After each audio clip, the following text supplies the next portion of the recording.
Vous avez parlé de la complexité des sous-marins. C'est bien le sujet qui va nous intéresser maintenant, puisque je vais demander à Thierry Mengo, qui est responsable d'opération SSF à Toulon, et Sylvain Tyran, qui est directeur du département chantier dédié MICSI de Naval Group, de bien vouloir nous rejoindre sous vos applaudissements. Ils vont nous parler d'un sujet qui est dans les mémoires, en tout cas, qui est un cas d'école, réparation extrême, le sauvetage de la Perle. C'était le 12 juin 2020. Un incendie se déclare dans le sous-marin Perle de la classe Ruby. Il est au bassin. C'est un coup dur industriel et stratégique, mais c'était sans compter sur la capacité des ingénieurs à trouver des solutions et redonner vie à ce SNA. C'est ce que nos deux invités vont nous raconter. Vous avez une présentation. Voici la télécommande que j'allume. Vous avez des micros et vous avez 25 minutes. Messieurs, c'est à vous. Bonjour. Donc nous allons vous parler de la réparation de la Perle. Je ne vois pas ce que je vous présente. L'écran là-bas, parfait. On va commencer par situer le contexte.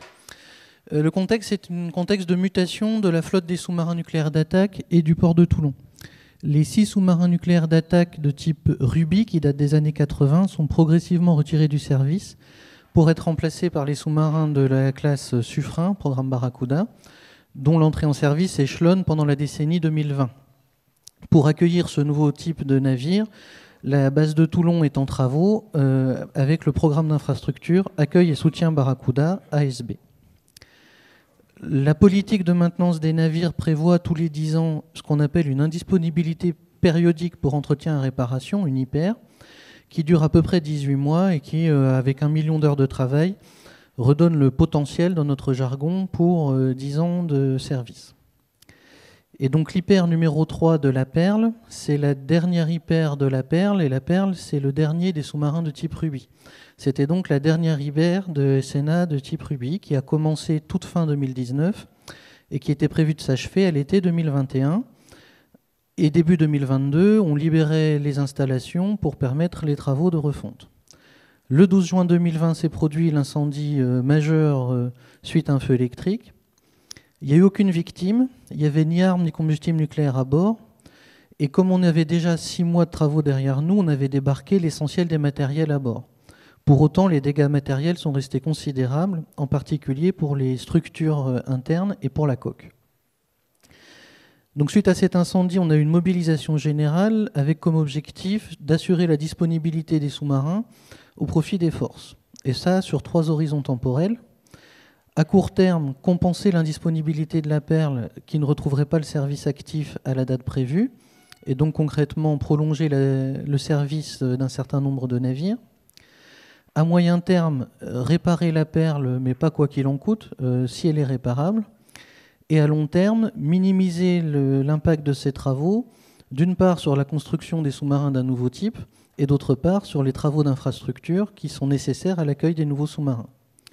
Et on s'est donc concentré sur la question « la Perle est-elle réparable ?», avec 2 activités qui vont l'une avec l'autre, avoir une idée précise de l'état du sous-marin et identifier les scénarios de réparation accessibles.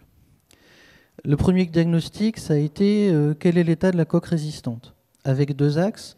D'abord, est-ce que l'acier de la coque, qui a des performances mécaniques particulières, est encore au niveau attendu ?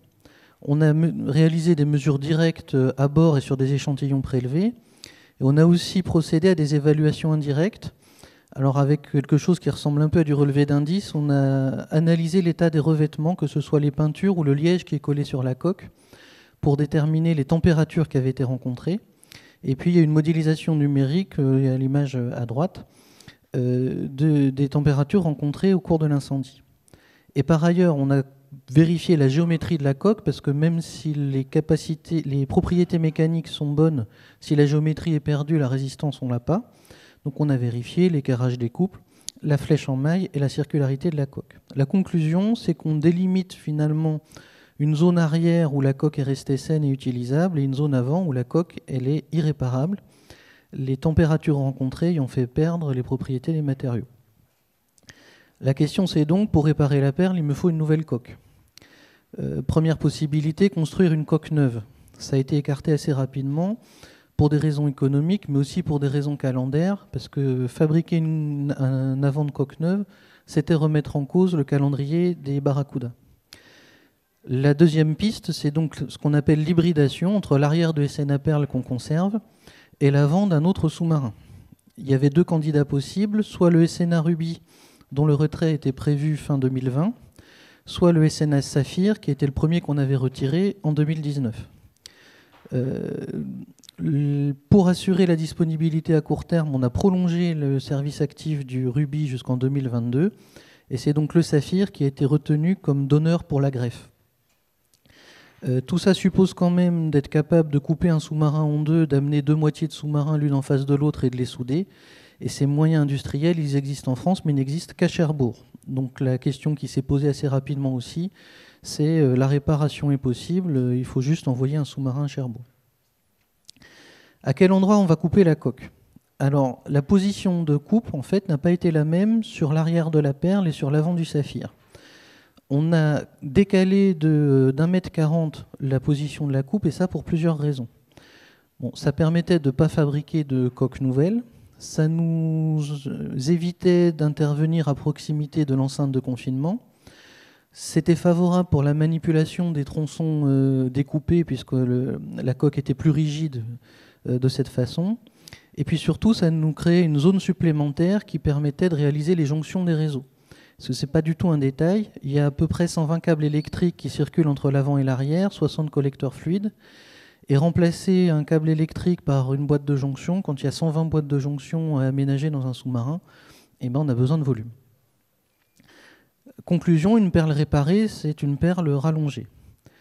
Le rallongement reste tout à fait raisonnable, on parle de 2% en longueur. Pour autant, on a vérifié systématiquement toutes les performances attendues du sous-marin rallongé. Évidemment, la tenue de la coque à la pression d'immersion. Comme on change la forme extérieure du sous-marin, on change son comportement hydrodynamique, que ce soit en résistance à l'avancement ou en qualité manœuvrière. Donc tout ça a été vérifié. La sécurité plongée, la sûreté nucléaire et de façon générale les performances opérationnelles, les bons fonctionnements de l'ensemble des installations du sous-marin. Ça a porté sur 100 000 heures d'ingénierie, on a fait des emménagements de maquettes 3D, des calculs de structure, des simulations hydrodynamiques, pour produire un dossier documentaire qui a permis de démontrer aux autorités compétentes, la Commission de sécurité maritime pour la sécurité plongée et l'autorité sûreté nucléaire de défense pour les aspects nucléaires, que le bateau modifié pouvait naviguer en toute sécurité avec les performances attendues. Et donc, depuis l'incendie du 12 juin 2020, on a travaillé de façon parallélisée et pas complètement séquentielle pour mener des enquêtes, des diagnostics, des expertises, identifier des scénarios de réparation possibles, planifier, programmer d'un point de vue industriel ces activités, et puis traiter les aspects contractuels et financiers, qui n'étaient pas forcément un détail, pour arriver en septembre 2020 à une description détaillée des options accessibles associées à des engagements de coûts, de délais et de performance. Ce qui a permis, le 22 octobre 2020, 4 mois après l'incendie, que la ministre des Armées, Mme Florence Parly, puisse annoncer la décision de réparation. Et donc 4 mois après l'incendie commençait la mise en œuvre de la réparation de la Perle.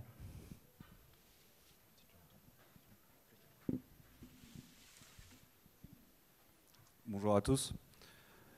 Donc pour réaliser cette opération, il a été nécessaire de réunir les compétences adéquates, celles du neuvage, liées à la construction du sous-marin, et celles de la maintenance ou du MCO.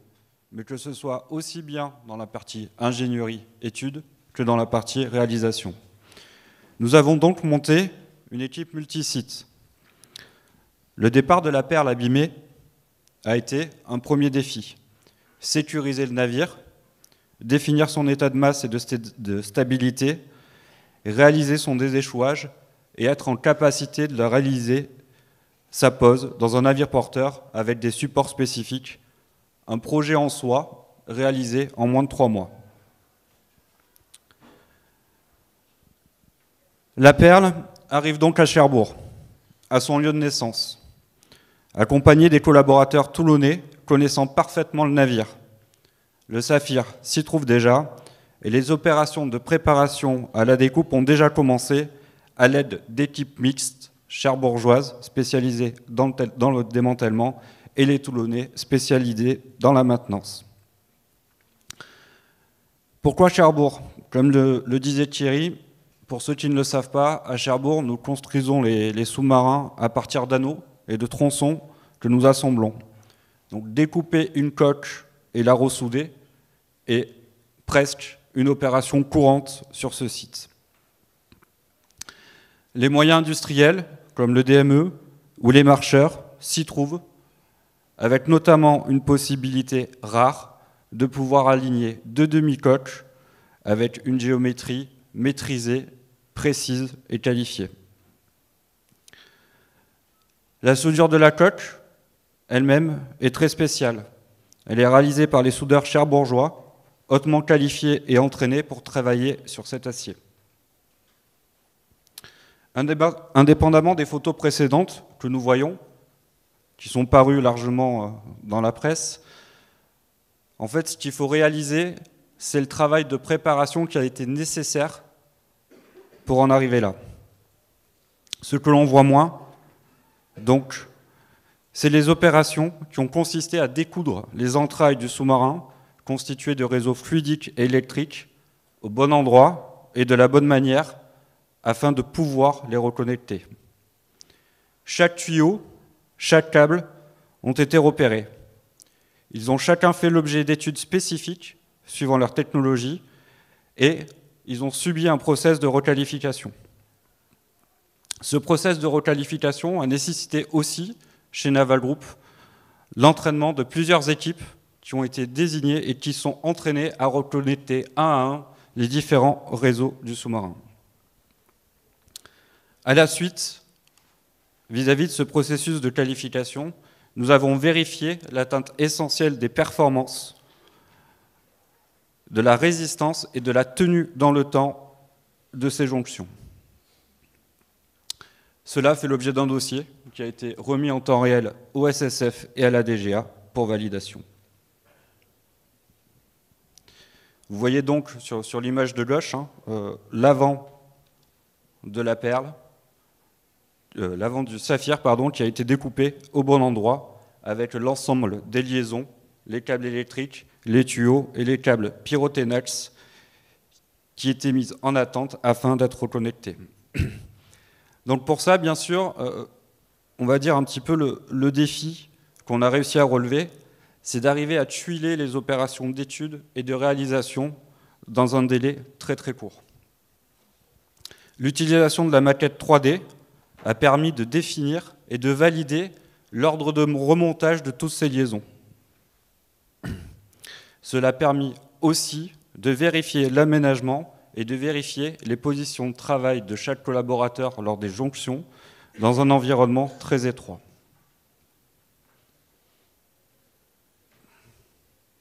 Vous voyez quelques photos qui montrent le travail d'ingénierie qui a été réalisé en étroite collaboration, toujours avec les équipes de terrain.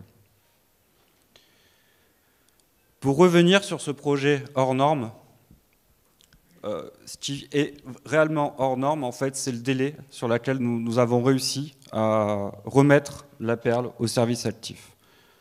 Je vous rappelle qu'en octobre 2020, donc, la décision est prise, après 3 mois de préétude permettant d'établir un dossier de réalisation et un dossier de choix qui a amené à la décision ministérielle de réparation de la perle. 3 mois après, la perle quittait Toulon pour arriver en 2021 à Cherbourg, dès janvier 2021, où on a procédé à la découpe de ces coques, au jonctionnement, à la découpe de la coque de la perle, à la découpe de la coque du saphir, au jonctionnement des deux parties et à la remise à flot. Il faut voir aussi que durant cette année 2021, nous avons opéré les opérations de contrôle et de restauration de la coque du SNA Saphir pour arriver à donner aussi à cette partie un potentiel de navigabilité de 10 ans. Au retour à Toulon, en novembre 2021, les travaux d'hyper reprennent, notamment avec l'ensemble des opérations de maintenance chaufferie, en coactivité avec les travaux de jonctionnement interne du navire des réseaux fluidiques et électriques. S'ensuit une sortie bassin en novembre 2022, hein, qui a nécessité déjà de réaliser à peu près 500 essais pour qualifier la capacité du navire à sortir de sa cale sèche. Et ensuite, nous avons réalisé l'ensemble des autres essais, un volume complet de 1500 essais élémentaires, en compagnie de l'équipage, sous la supervision du SSF, afin de prouver que le sous-marin était en capacité de naviguer en sécurité, que ses capacités opérationnelles étaient garanties et de vérifier ses performances manœuvrières. Pour réaliser tout cela, en fait, 277 ordres de modification ont été déployés, car dans la maintenance, il ne suffit pas de faire des travaux, la documentation aussi est très importante. 55 sont liés à la réparation, notamment sur le raboutage, et par l'utilisation d'une nouvelle maille, comme nous travaillons dans un sous-marin, pour ceux qui le savent, le volume disponible est toujours une denrée rare. Nous en avons profité pour faire quelques améliorations, notamment doter la perle d'une nouvelle caisse à eau douce, ainsi qu'un système de distribution permettant d'augmenter sa capacité d'emport d'eau douce. Et nous avons pensé donc, aux conditions de vie des marins en y intégrant donc, une nouvelle chambrée pour 5 personnes. Dans un sous-marin, ce n'est absolument pas anodin. On peut dire aujourd'hui qu'en novembre 2020, c'était un sacré pari. À l'été 2023, comme nous nous étions engagés, en fait, la perle est revenue à son service actif. N'oublions cependant pas les leçons qu'on doit emporter. N'oublions pas cependant les leçons de cet événement inhibiteur, l'incendie de la perle. Les chantiers de maintenance, et particulièrement les chantiers de maintenance navale, sont toujours des chantiers à risque, avec énormément de bons de feu, énormément de travaux d'ACD, où la coactivité bat son plein. L'organisation de sécurité incendie est un point primordial. Tout de suite après l'incendie, nous avons analysé l'ensemble de l'organisation en place, qui était déjà conséquente, et nous l'avons largement améliorée. Nous avons ainsi augmenté l'effectif de pompiers de première intervention. Nous avons procédé à une réduction drastique de la charge calorifique menée à bord par des parquets provisoires maintenant métalliques à l'intérieur des sous-marins. Et nous avons augmenté le nombre d'exercices, que ce soit avec les pompiers, en termes de fréquence et de qualité. Bien sûr, d'autres systèmes ont été mis en place, l'amélioration de tout ce qui est détection incendie de chantier au sein du navire, et un système qui nous permet de savoir à l'instant T quel collaborateur est présent dans le sous-marin. Pour revenir et pour finir, ce qu'on peut retenir de cette opération, déjà, c'est que les clés de la réussite ont été un engagement fort de tous les acteurs à tout niveau, que ce soit industriel ou étatique, et immédiat. Une agilité de l'organisation qui a été mise en place, qui nous a permis de réunir des compétences multisites, avec un travail en plateau et des boucles de décision courtes et rapides. Et enfin, un tuilage relativement exceptionnel quand on regarde dans le rétroviseur entre les études et la réalisation. Ce travail d'équipe, c'est l'objet aussi d'un savoir-faire industriel. C'est une implication individuelle de chacun et de chaque collaborateur et des mobilisations multisites avec pas mal de missions, que ce soit pour les Cherbourgeois ou pour les Toulonnais. Dans tous les cas, la clé de la réussite dans le métier de la maintenance, ça reste la rigueur et le pragmatisme. Il faut des procédures formalisées, un suivi adapté, et comme jamais ne se passe forcément comme prévu, un suivi des écarts via un processus de déroulation maîtrisé. Je vous remercie. Merci, messieurs, de cet éclairage. C'est une situation idéale pour commencer, pour lancer ce forum 2024. On a un petit peu de temps pour éventuellement prendre une ou deux questions de la salle. Est-ce que vous avez des questions à leur poser, en sachant que vous allez pouvoir les rencontrer? Il y avait une main qui s'était levée? Non? Est-ce que vous n'avez pas de questions? Tout est clair? Voilà, vous nous donnez la démonstration de la qualité de la coopération, tout ce que vous venez de dire, le pragmatisme, la rigueur, cette capacité aussi à agir vite. C'est un très très bel exemple, hein, être très réactif, très agile finalement. Et tout ça, ça peut se faire et ça fait le lien. Ben, je vous remercie puisqu'il n'y a pas de question. Ah si, il y a une question. Je vous amène un micro. Ça va faire le lien avec la table ronde suivante sur la formation. Une question. Oui, bonjour. Alors, vérifiez que le micro soit bien allumé. C'est aussi de la maintenance. Merci pour votre présentation et puis la démonstration de cette performance qui est quand même assez exceptionnelle. J'ai une question en vous écoutant, assez basique. On a pris la moitié d'un sous-marin, l'autre moitié de l'autre. J'imagine qu'évidemment ce que je vais demander a été évoqué. Est-ce qu'il n'aurait pas été plus simple de requalifier complètement le rubis, en fait, pour 10 ans? Parce qu'on en a pris la moitié. Le saphir, en l'occurrence. Le saphir, pardon. Il y a aussi la question, vous m'entendez, de la chaufferie nucléaire et des systèmes qui sont à l'arrière. Entre le saphir et la perle, au neuvage, il s'est passé une dizaine d'années, voire un peu plus. Donc il y a certains éléments de la chaufferie nucléaire, à commencer par la cuve, qu'on ne sait pas remplacer. Et donc la cuve, ça reste la cuve du bateau pendant toute sa vie. Et c'est notamment le potentiel de la chaufferie nucléaire qui a conduit à dire il faut garder l'arrière de la perle. De manière très objective. Est-ce qu'il y a encore une question? Oui. Je vous amène un micro.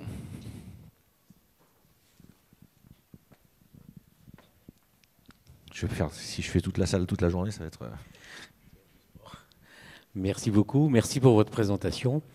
Alors une question très pragmatique, on a tous nos habitudes et là c'est exceptionnel, 2 équipes, une équipe de Cherbourg, une équipe de Toulon. Comment avez-vous organisé cet aspect collaboratif, parce que chacun a son mode, sa manière de fonctionner, comment avez-vous fait pour pouvoir jouer de concert cette belle symphonie? Alors, c'est avant tout lié à l'organisation qui a été très vite mise en place, en identifiant les bonnes personnes dans chaque site, porteur en fait du programme d'ensemble, et via des rituels très étroits. En fait, ce projet entre guillemets d'un an de réparation a fait l'objet de rituels pratiquement tous les 2 jours dans l'ensemble des spécialités, et des rituels qui étaient partagés entre Cherbourg et Toulon. Et même avec le SSF, on va dire pas mal de restitution de situation au fil de l'eau chaque semaine. Et ce qui a été relativement important aussi, c'est que l'ensemble de nos services étaient en relation directe pour parler à niveau. L'ingénierie avec l'ingénierie, les experts avec les experts du chantier et de la maintenance entre eux. Thierry, sur ce sujet, la coopération. Il y a une expression qui tourne dans nos milieux, c'est la sous-marinade. Alors, ça n'a rien de culinaire. Il y a quand même, c'était pas un problème toulonnais, cette histoire-là. La réparation de la perle, on l'a dit, c'est un traumatisme au départ. L'incendie, ça a marqué tout le monde, y compris en dehors de Toulon. Et la mobilisation, elle a été aussi que, quel que soit le site et finalement quel que soit le dossard, tout le monde avait envie d'y arriver. Merci beaucoup Thierry Mengo et Sylvain Tirant.